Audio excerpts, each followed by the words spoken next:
And to help present Ed with his jacket, we'd like to bring forward Apollo 16 astronaut Charlie Duke with his vehicle behind us and in front of you.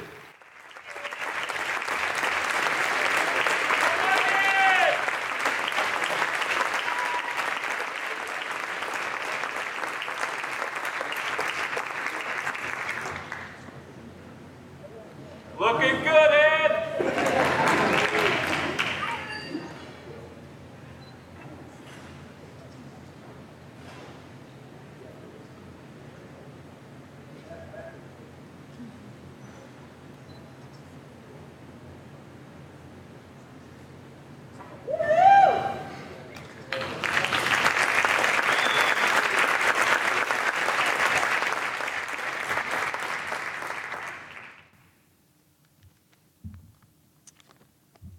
Wow, I don't know what to say other than thank you. Thank you doesn't say nearly enough. It's just an amazing honor to be considered to be selected, let alone to actually be selected to be inducted into the Space Camp Hall of Fame. As a flight director, one of the things I did on my first console shift was announce my team name or call sign. It's a tradition that started with the very first flight directors, and initially everybody used colors. So Gene Kranz was white flight, Chris Kraft was red flight, etc. But after about 15 flight directors, they ran out of colors in the cram box. So people started using other things like precious gems, constellations, periodic elements. But an important part of that tradition was that the item that was chosen had significant meaning for the flight director and also embodied the characteristics that he or she wanted to ensure as part of every shift that they're on console. Well, I'm the 78th flight director in our 51 years of human spaceflight in this country, and I didn't have much in the way of colors to choose from, although yellow is still available. So instead I chose carbon flight, and there's a lot of elements that went into that choice, and we built a patch for that.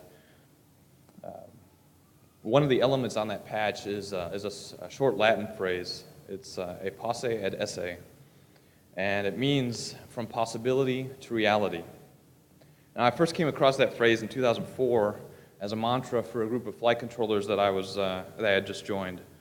And that particular group of flight controllers is made up of 2 console positions, and they work the Houston night and weekend hours in support of the International Space Station. Now, during Houston business hours, those 2 positions actually were split out into 6. So obviously a lot of work and effort was involved to come up with and execute that reduced manning console effort. And that's what generated their mantra, was that what was initially a possibility could be turned into reality. Well, it didn't take me very long to realize that those words actually do well in describing my approach to both my career and my life in general. So the first part of that phrase is the possibilities part. And in my life and the lives of so many young people, that's where Space Camp does play such a significant role. Now, at one level, Space Camp is an amazing multi-day camp experience that's analogous to many other camp experiences for kids. You get a chance to get away from home, you get to meet new people, make new friends, and get to experience things you wouldn't normally get to do at home.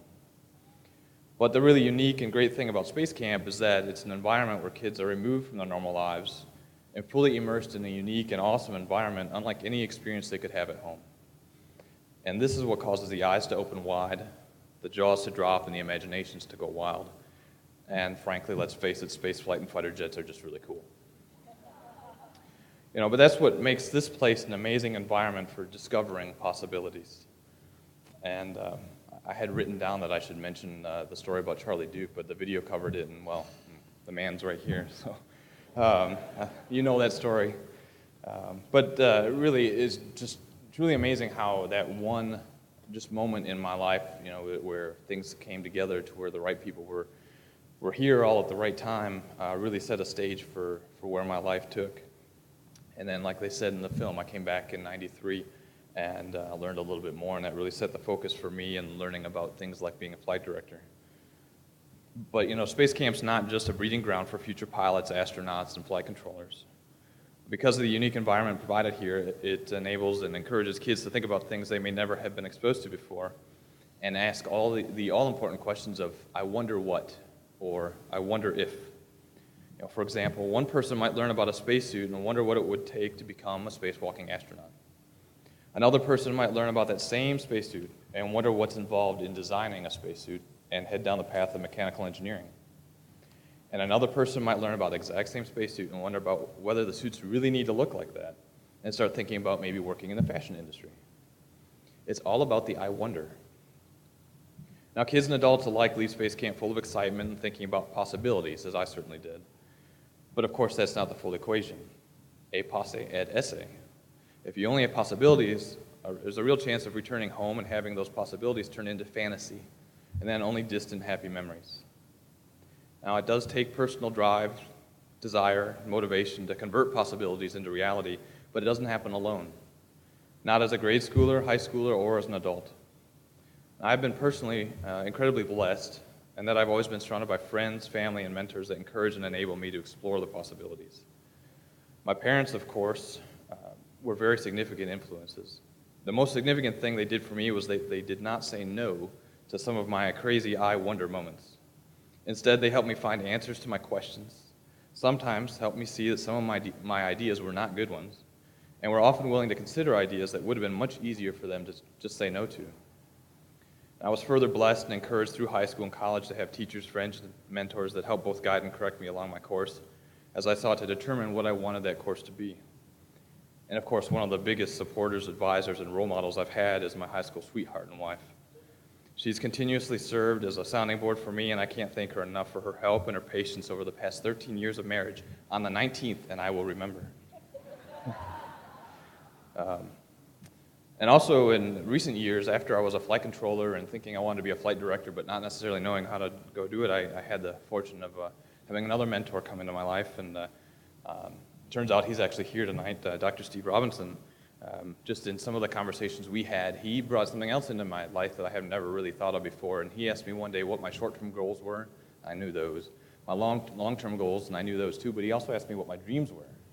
And that kind of threw me for a loop. And he made a point that stuck with me forever, and it's such a hallmark of what's taught here at Space Camp, is that you can have short and long-term goals, but if you don't have something that's out there and seemingly out of reach, but you want to just go after, if you don't have a dream, then you can get stuck in just doing the day-to-day and not really ever pushing yourself to pursue something further. It was great advice just a few years ago, and really it's true, and it really does embody what Space Camp does here today. And has done for the last 30 years. So I'm incredibly grateful to Space Camp for the dreams and possibilities that it inspired in me, just as it's done in so many other kids and adults, and I'm incredibly honored to have been selected for the Hall of Fame, and I look forward to being able to do my part to help others look for ways to turn their possibilities into reality. So, thank you very much.